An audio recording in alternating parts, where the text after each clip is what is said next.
He kept his daughter in the dungeon for 24 years. She gave birth to 7 children in a total darkness, while he lived a normal life right above her. This is the true story behind the girl in the basement.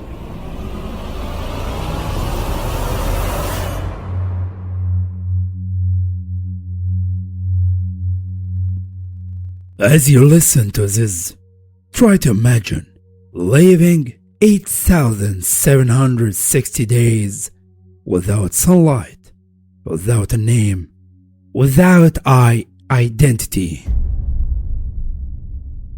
In a beautiful, quiet town in Austria, there stood an ordinary white house, but beneath its floorboards lay a nightmare that even the devil himself would fear to write. This isn't just a story about disappearance.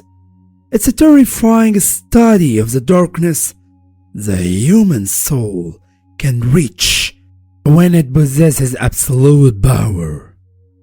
Today, we descend with Elisabeth Fritzl into the Cellar, the place where time stopped in 1984 and didn't see the light for 24 years.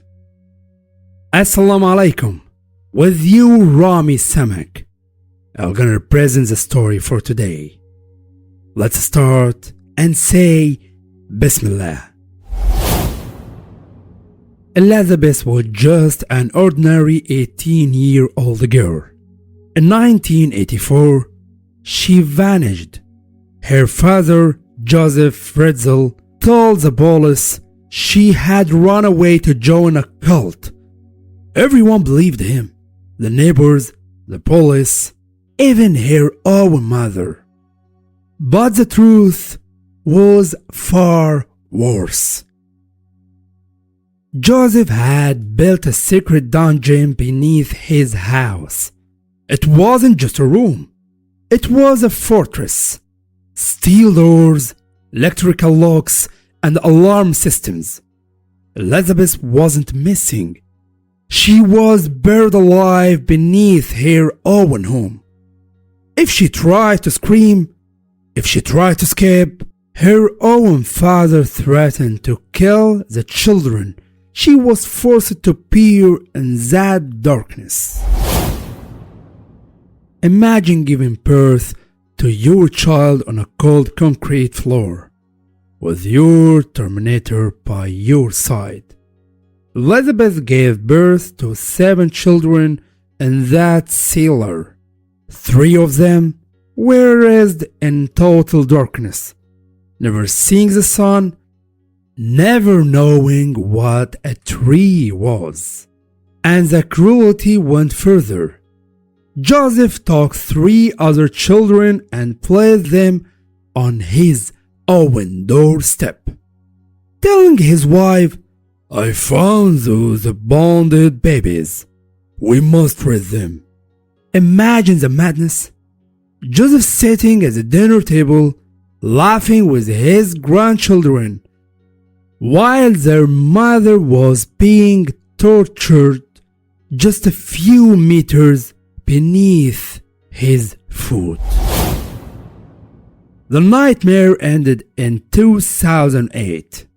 Not because Joseph showed mercy, but because Elisabeth's eldest son, Kirsten, fell critically ill. Joseph was forced to take him to the hospital.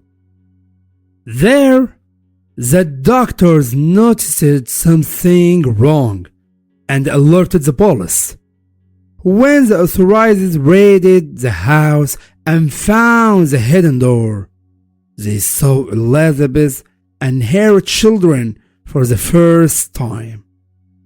Their skin was pale. Their eyes couldn't bear the sunlight. They looked like they had just arrived from another planet. Joseph was sentenced to life, but the question remains.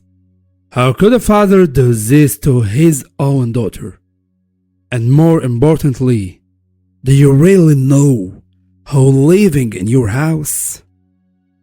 Elizabeth is trying to start a new life. But can anyone truly recover from 24 years of darkness? This story is warming. Sometimes the monsters don't live in the woods. They live in the house we call home. If this story chilled you, subscribe to the channel because what's coming next is even more disturbing. Stay safe. See you soon.